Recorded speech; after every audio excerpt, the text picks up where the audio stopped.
Hi అండి, అంతా ఎలా ఉన్నారండి?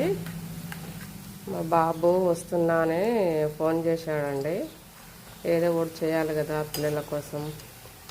నేనైతే తినేటట్లేను కానీ పిల్లలకన్నా చేసి పెట్టి చాలా సింపుల్ అండి. వెల్లుల్లితో చేస్తున్నాను ఇవి. ఓన్లీ వెల్లుల్లి, అల్లం కాకుండా చాలా బాగా వస్తాయండి, టేస్ట్ బాగుంటాయి. చూడండి, వెల్లుల్లి మిక్స్ పట్టుకున్నాను. ఇదండి వెల్లుల్లి మెత్తగా చేసుకున్నాను అండి పేస్ట్. ఇంతే అండి. వాటర్ కలుపుకోవడం. కాస్తిన్ని నువ్వులు వేసుకున్నాను, తెల్ల నువ్వులు అండి. తెల్ల నువ్వులు, ఇంత సాల్ట్, కాస్తంత కారం అండి, అంతే. ఇంకేం లేదు. ఇలా వామ వేసుకున్నాను. చాలండి మా బాబు కోసం. అబ్బాయి వస్తున్నాడంట, కాస్త చేసి పెడదామని చేస్తున్నానండి.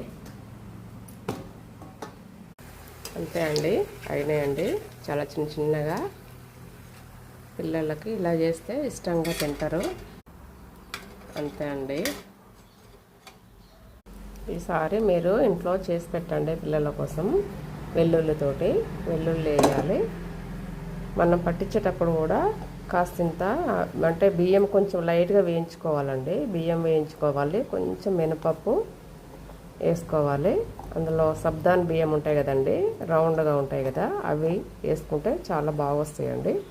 అవి కూడా లైట్గా వేయించుకోవాలి, మంచిగా వస్తాయి. ఇనుప పెట్టానండి. రాతండి వాటిలంట మధ్య మార్పు వస్తుందని మా వారు అన్నీ తీసేసిండండి, సైడ్ పెట్టేసిండు. ఈ ఇనుప వాటిలోనే వాడాలంటే ఇనుము పెట్టేసిన. ఇనుపది ముక్కుడు ఇలా చిన్న చిన్నగా చేస్తే పిల్లలు ఇష్టంగా తింటారండి.